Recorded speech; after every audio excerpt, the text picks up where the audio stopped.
کہ اصل میں ساری یہ خرابیاں جو پیدا ہوتی ہیں، چاہے وہ غیبت ہو، چاہے وہ بد نظری ہو، چاہے وہ حب جاہ ہو، عجب ہو، خود پسندی ہو،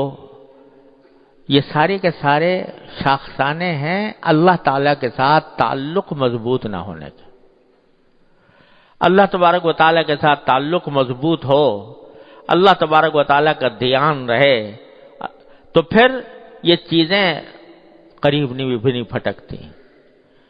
دل میں اللہ تبارک و تعالیٰ کے ساتھ رشتہ جڑا ہوا ہو، اللہ تبارک و تعالیٰ کی نعمتوں کا دھیان ہو، اس نعمتوں کا شکر ادا کرنے کی توفیق ہو رہی ہو، اللہ تبارک و تعالیٰ نے جو کچھ اس کائنات کے اندر پیدا فرمایا ہے اس میں اس کو سوچنے کی، اس کے اوپر فکر کرنے کی، اس کو سوچنے کی عادت پڑی ہوئی ہو، تو پھر یہ باتیں جو ہے یہ ہوا کی طرح اڑ جاتی ہیں، یہ انسان کے اوپر اثر انداز نہیں ہوتی۔ جبکہ خیالات کی، انسان کے جو خیالات کی رو ہے، پچھلی مرتبہ میں عرض کر رہا تھا کہ خیالات کی رو کو رخ بدلو۔ ہر وقت دل و دماغ کے اوپر جو خیالات مسلط ہیں وہ سب لذت حاصل کرنے کے ہیں، راحت حاصل کرنے کے ہیں، دنیا کے منافع حاصل کرنے کے ہیں۔ ان سے اپنے خیال کو اس طرف سے ہٹا کر اللہ تبارک و تعالیٰ کی طرف، اللہ تعالیٰ کے حاکمیت کی طرف، اس کی خالقیت کی طرف، اس کے انعامات کی طرف، اس کی نعمتوں کی طرف، اس کی طرف دھیان کو پلٹاؤ، اور ایسا ہو جائے کہ اللہ تبارک و تعالیٰ کا دھیان رہے۔ دل میں جو خیالات آئیں، وسوسے بھی آئیں، تو اللہ تبارک و تعالیٰ کی عظمت کے، اس کی محبت کے، اس کے انعامات کے وسوسے آئیں۔ اللہم اجعل وساوس قلبی خشیتک و ذکرک واجعل ہمتی و ہوایا فیما تحب و ترضی، نبی کریم صلی اللہ علیہ وسلم نے دعا سکھائی۔ تو جب یہ خیالات کی رو اس طرف پلٹتی ہے، خیال تو آئے گا، کوئی نہ کوئی آئے گا۔ خانہ خالی رہ دیو می گیرت، اگر خالی ہو گئے، اللہ تعالیٰ کے ذکر سے خالی ہو گئے، اللہ تعالیٰ کے یاد سے خالی ہو گئے، تو پھر شیطانی خیالات آئیں گے، شیطانی وساوس آئیں گے۔ اسی لیے نبی کریم سرورت عالم صلی اللہ علیہ وسلم نے تلقین فرمائی کہ ان یکون لسانک رطبا بذکر اللہ، تمہاری زبان اللہ کے ذکر سے تر رہے، چلتے پھرتے اٹھتے بیٹھتے زبان پر ذکر ہو اللہ تبارک و تعالیٰ کا۔ ارے بھائی، نہ اس میں کوئی محنت ہوتی ہے، نہ اس میں کوئی مشقت لائق ہوتی ہے، نہ کوئی پیسہ خرچ ہوتا ہے۔ جا رہے ہو نا، چل رہے ہو، تو جاتے ہوئے چلتے ہوئے کوئی ذکر زبان پر لے آؤ، کوئی حافظ ہے تو تلاوت کرتا رہے، کوئی درود شریف پڑھ لو، کوئی سبحان اللہ پڑھ لو، الحمدللہ پڑھ لو، لا الہ الا اللہ پڑھ لو، اللہ اکبر پڑھ لو۔ چلتے پھرتے عادت ڈالو کہ زبان اللہ تبارک و تعالیٰ کے ذکر سے تر رہے۔ شروع میں صرف زبان تر ہوگی، لیکن جوں وقت گزرے گا اور عادت پڑے گی تو وہ زبان تر ہونے کے ساتھ ساتھ انشاءاللہ دل بھی اللہ کی یاد سے تر ہوگا۔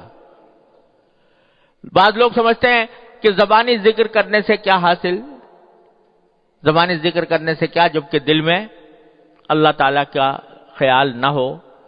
تو یہ خیال بھی شیطان کا دھوکہ ہے۔ یہ پہلی سیڑھی ہے، اگر یہ سیڑھی نہیں چڑھو گے تو آگے کی منزل پر تک بھی نہیں پہنچ سکتے۔ تو شروع میں زبان ہی کو تر رکھو اللہ تبارک و تعالیٰ کے ذکر سے، چلتے پھرتے اٹھتے بیٹھتے زبان پر اللہ تعالیٰ کا ذکر ہو، تو رفتہ رفتہ یہ بھی ہونے لگے گا کہ بھئی سبحان اللہ تو پڑھ رہا ہوں، الحمدللہ تو پڑھ رہا ہوں، لیکن الحمدللہ کیوں کہہ رہا ہوں کہ ساری تعریفیں اللہ کے لیے ہیں؟ کیوں کہہ رہا ہوں کہ اللہ تعالیٰ پاک ہے ہر چیز سے؟ تو ذہن اس طرف جانے لگے گا کہ دیکھو اللہ تبارک و تعالیٰ کی یہ پھیلی ہوئی کائنات ہے،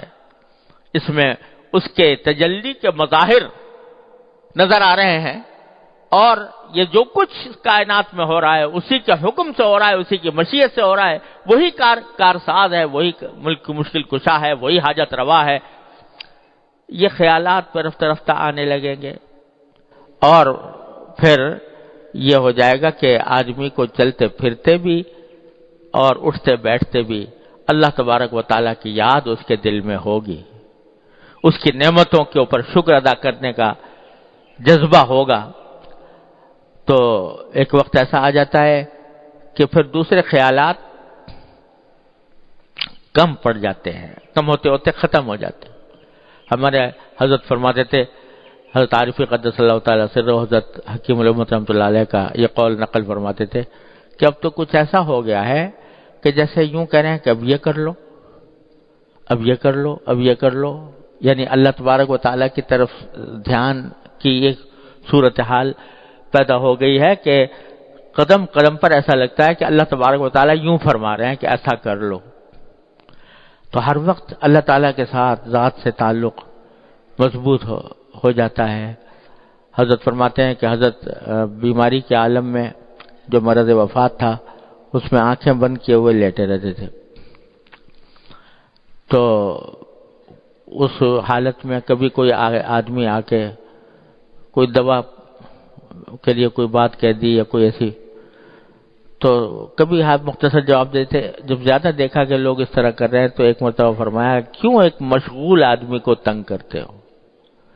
کیوں ایک مشغول آدمی کو تنگ کرتے ہو؟ حالانکہ بظاہر دیکھنے میں تو مشغول کچھ بھی نہیں، بستر پہ پڑے ہیں، آنکھیں بند ہیں، ہاتھ پاؤں چل نہیں رہے، لیکن فرمایا کیوں ایک مشغول آدمی کو تنگ کرتے ہو؟ تو مشغول کاہے سے ہیں؟ مشغول ہے اللہ تبارک و تعالیٰ کے ذکر سے، اس کے فکر سے، اس کی یاد سے۔ تو اللہ تبارک و تعالیٰ اپنے رحمت سے اپنے ذات کے ساتھ یہ تعلق عطا فرما دے تو پھر یہ سارے جو جھنجٹ ہیں غیبتوں کے اور برائیوں کے اور حب جاہ کے اور حب مال کے اور حب دنیا کے اور بد نظری کے، اور یہ سب جو ہیں وہ ختم ہو جاتے ہیں۔ جیسے کل حضرت مجدود صاحب فرماتے ہیں کہ جب مہر نمایاں ہوا سب چھپ گئے تارے، جب مہر نمایاں ہوا سب چھپ گئے تارے، تو مجھ کو بھری بزم میں تنہا نظر آیا۔ تو پھر یہ ساری کائنات میں ایک ہی جلوہ نظر آتا ہے، وہ ایک ہی چیز، ایک ہی جلوہ نظر آتا ہے، انسان کے سامنے پھر کوئی اور چیز نہیں رہتی، اللہ تبارک و تعالیٰ ہی کا جلوہ، اللہ تعالیٰ ہی کا ذکر، اسی کی یاد، اسی کی فکر، اسی کی نعمتوں کا شکر۔ اور اگر کوئی تکلیف بھی پہنچی ہے، اگر کوئی تکلیف بھی پہنچی ہے تو اس تکلیف کے اوپر بھی یہ خیال ہوتا ہے کہ یہ میرے مالک کی طرف سے اس کی مشیت کا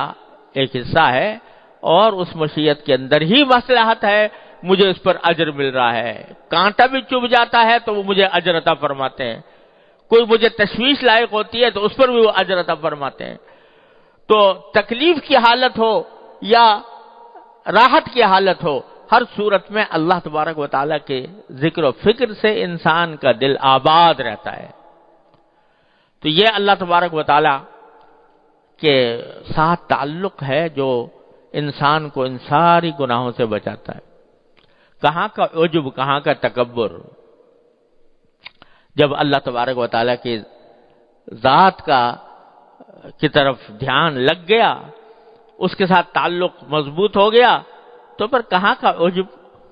اور کہاں کا اپنی کوئی حقیقت نظر نہیں آتی۔ اللہ تبارک و تعالیٰ کے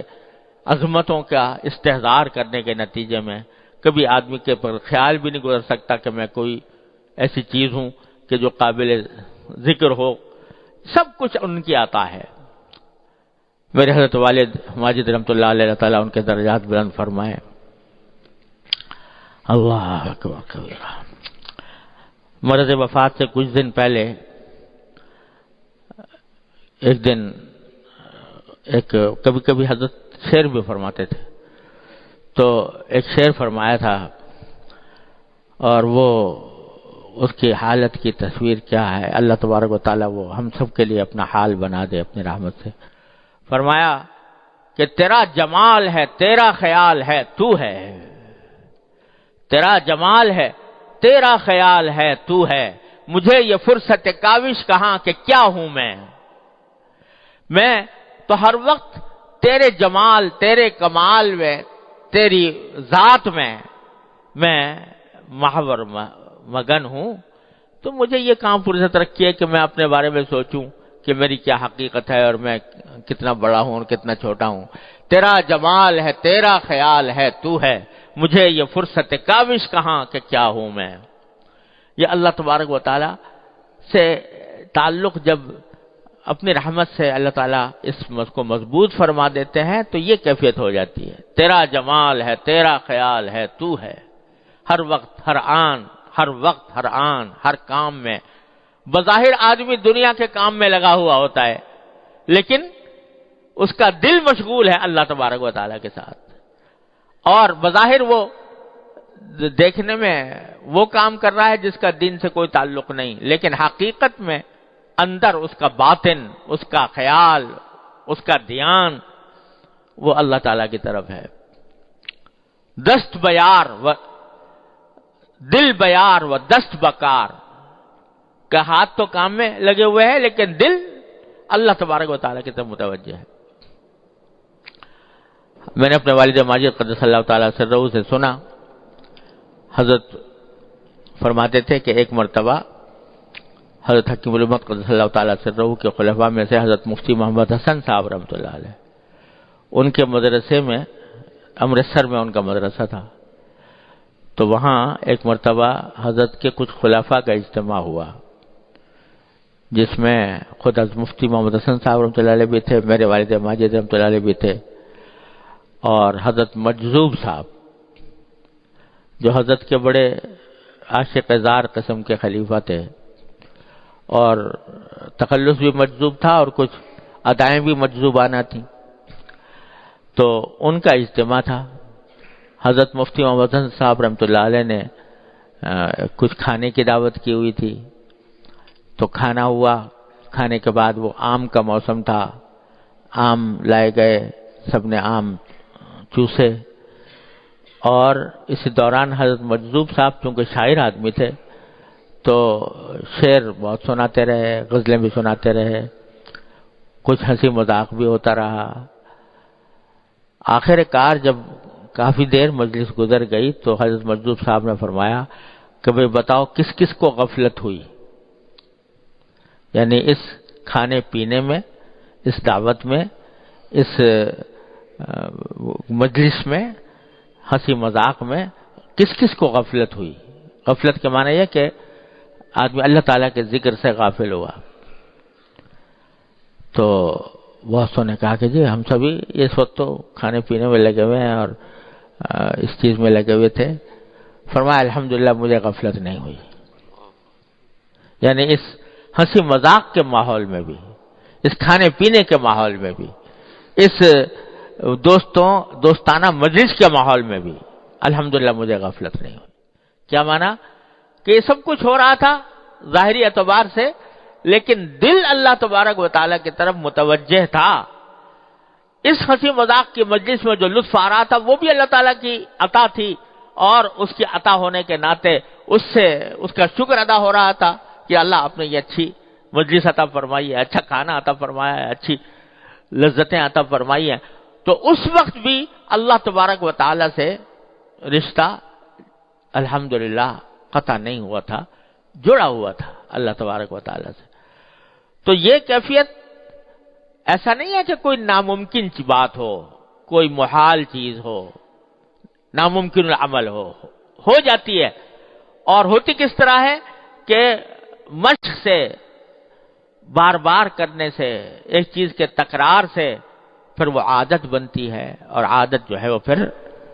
آخر کار فطرت ثانیہ بن جاتی ہے انسان کی، کہ اس میں ہر کام کے ساتھ دوسرا عمل بھی. یہ تو نبی کریم سرور عالم صلی اللہ علیہ وسلم نے مختلف مواقع پر دعائیں سکھائیں کہ بیت الخلاء میں جا رہے ہو تو یہ پڑھو، اور باہر نکل رہے ہو تو یہ پڑھو، بستر سے اٹھو تو یہ پڑھو، مسجد کی طرف جا رہے ہو تو یہ پڑھو، مسجد میں داخل ہو رہے ہو تو یہ پڑھو، نکل رہے ہو تو یہ پڑھو، بازار میں جاؤ تو یہ پڑھو، کھانا کھاؤ تو یہ پڑھو، پانی پیو تو. یہ کیوں؟ یہ اس لیے کہ تاکہ یہ کام بھی کرتے رہو اور ان کاموں کا رشتہ اللہ تبارک و تعالی سے بھی جوڑتے رہو. ہر لمحے، ہر تھوڑی دیر کے بعد، ہر تھوڑے وقفے کے بعد رجوع اسی طرف ہے، اللہ تعالیٰ کی طرف. اے اللہ آپ کا شکر ہے آپ نے یہ عطا فرما دیا، اے اللہ آپ کا شکر ہے کہ آپ نے یہ نعمت عطا فرمائی، اے اللہ ہم آپ سے مانگتے ہیں کہ ایسا کر دیجئے۔ یہ سارا دعائیں جو سکھائی گئی ہیں نبی کریم سرور دو عالم صلی اللہ علیہ وسلم کی طرف سے ادعیہ معصورہ، یہ انتہائی عجیب و غریب نسخہ ہے جو نبی کریم سرور دو عالم صلی اللہ علیہ وسلم نے بندے کو عطا فرما دیا ہے اپنے اللہ تعالی سے تعلق جوڑنے کا۔ تو یہ اسی لیے ہے کہ کام کچھ بھی کر رہا ہو انسان، لیکن اس کا رشتہ اللہ تبارک و تعالیٰ سے جوڑا ہوا ہو، اللہ تعالیٰ کی یاد اس کے دل میں ہو، اللہ تعالیٰ کا ذکر اس کے دل میں ہو، تو جب یہ کیفیت ہو جاتی ہے تو پھر یہ ساری گناہ اور ساری معصیتیں اور منکرات یہ دھوئیں کی طرح اڑ جاتے ہیں اللہ تعالیٰ کے فضل و کرم سے۔ پھر انسان کو کچھ یاد نہیں رہتا سوائے اللہ تبارک و تعالیٰ کی نعمتوں کے، اس کے ذکر و فکر کے۔ اور یہ چیز جو ہے بھائی ایک تو مشق سے حاصل ہوتی ہے، دوسرے صحبت سے حاصل ہوتی ہے، کہ جب ایسے لوگوں کے ساتھ اٹھنا بیٹھنا ہوگا جو اللہ تبارک و تعالیٰ کے ساتھ جوڑے ہوئے ہیں، تو اس اٹھنے بیٹھنے کے نتیجے میں وہی کیفیت ہمارے اندر بھی آ جائے گی۔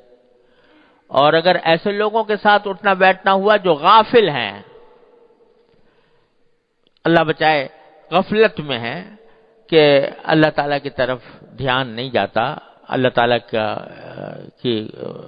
کے سامنے حاضر ہونے کی کوئی فکر نہیں ہوتی، موت کا دھیان نہیں ہوتا، اور وہ غفلت کے عالم میں زندگی گزار رہے ہیں، ان کے ساتھ جب اٹھنا بیٹھنا ہوگا، ان کے ساتھ ہر وقت کی نشست و برخاست ہوگی، تو پھر وہی غفلت ہمارے اندر بھی آئی۔ صحبت کا انسان کے اوپر بہت اثر پڑتا ہے، لہذا اٹھنا بیٹھنا بھی ایسے لوگوں کے ساتھ ہو، مجلسیں ایسے لوگوں کے ساتھ ہوں جو یہ حضرت صحابہ کرام رضی اللہ تعالیٰ عنہ کے بارے میں حدیث میں آتا ہے کہ وہ جب ایک صحابی دوسرے صحابی سے ملتے تو فرماتے اجلس بنا نؤمن ساعتن، آؤ ذرا ہمارے ساتھ بیٹھ جاؤ، کچھ دیر ایمان کی بات کر لیں، کچھ دیر ایمان کا عمل کر لیں۔ تو یہ اس لیے کہ یہ مجلسوں کا اور انسان کی صحبت کا انسان کے اوپر بہت زیادہ اثر پڑتا ہے۔ تو ایسے لوگوں کی صحبت اختیار کرنے کی ضرورت ہے کہ جن کو اللہ تبارک و تعالی نے، جن کا رشتہ اپنے سے جوڑا ہوا ہے، اور جتنی صحبت زیادہ ہوگی اتنا ہی وہ رنگ اپنے اندر بھی پیدا ہوگا۔ تو اور دوسرے مشق کرنے سے کہ اکثر و بیشتر جو اپنے ارد گرد چیزیں نظر آ رہی ہیں اس میں جو نعمتیں اللہ تبارک و تعالیٰ کی سامنے آ رہی ہیں، ان کے واسطے سے اللہ تبارک و تعالیٰ کا شکر ادا کیا جائے، اس کا دھیان کیا جائے کہ دیکھو میرے مولا نے میرے لیے کیا کچھ مہیا کر رکھا ہے۔ تو بس اس طرح رفتہ رفتہ انسان کے اندر یہ صفت آنے لگتی ہے۔ اور یہ بھی عرض کر دوں، ہمارے حضرت والا فرمایا کرتے تھے کہ یہ صفت ان دو عملوں سے، یعنی ایک صحبت سے اور دوسرے مشق سے آتی ہے، لیکن اس طرح آتی ہے کہ غیر محسوس انداز میں آتی، یعنی وہ ترقی ہوتی ہے لیکن ترقی جو ہے وہ بعض اوقات پتہ نہیں چلتی، لیکن جب آدمی لگا رہتا ہے تو وہ ترقی ہوتی ہے۔ اور اس کی مثال حضرت یہ دیا کرتے تھے کہ جیسے ایک بچہ ہے، اس کی عمر بڑھتی ہے، تو عمر بڑھنے کے ساتھ ہر روز ترقی ہو رہی ہے اس کے اندر، یہاں تک کہ دیکھتے ہی دیکھتے بالغ ہو جاتا ہے، بڑا ہو جاتا ہے، جوان ہو جاتا ہے۔ لیکن اگر کوئی ہر روز ناپے کہ کل میں کتنا انچ تھا اور آج کتنا انچ ہوں، تو کچھ بھی پتہ نہیں چلے گا فرق، لیکن ہو رہی ہے ترقی، بڑھ رہا ہے آگے کی طرف۔ تو وہ محسوس جب لگا ہوا ہو محنت میں، کوشش میں، الذین جاہدوا فینا میں داخل ہو اور کوشش میں لگا ہوا ہو، تو پھر ترقی ہوتی ہے، اگرچہ اس کو محسوس نہ ہو، اور اگر محسوس نہ ہونا ہی اس کے حق میں رحمت ہے، کیونکہ اگر محسوس ہونے لگے بہت زیادہ تو اللہ بچائے کبھی خود پسندی میں مبتلا ہو جائے، لہذا وہ محسوس نہیں ہوتا، لیکن ہوتا ہے، ترقی ہوتی ہے، جیسے کہ ایک بچہ ترقی کر کر کے جوان ہو جاتا ہے، اسی طرح یہ بھی ہوتا ہے، بشرطے کہ راستہ سیدھا ہو، راستہ سیدھا ہو اور اس راستے کے اوپر انسان اپنی کوشش نہ چھوڑے تو اللہ تبارک و تعالیٰ فضل و کرم فرماتے ہیں، ترقی ہوتی ہے۔ اور اس وجہ سے جب آدمی سیدھے راستے پر چل رہا ہو، قدم بڑھا رہا ہو، یا کم از کم قدم بڑھانے کا پورا ارادہ کیے ہوئے ہو، تو مایوسی کا کوئی وجہ نہیں ہے، مایوسی کی کوئی وجہ نہیں ہے۔ برصراط مستقیم ہے اے دل کسے گمراہ نے، جب صراط مستقیم پر آ گئے، چلنا فی الجملہ شروع کر دیا، تو اب اس صراط مستقیم پر کوئی شخص گمراہ نہیں ہوتا، مایوسی کچھ نہیں، رفتہ رفتہ اللہ تبارک و تعالی انشاءاللہ منزل تک پہنچا دیں گے۔ اللہ تعالیٰ کی رحمت سے یہ امید رکھنی چاہیے۔ اللہ تعالیٰ ہم سب کو اس کی توفیق عطا فرمائے۔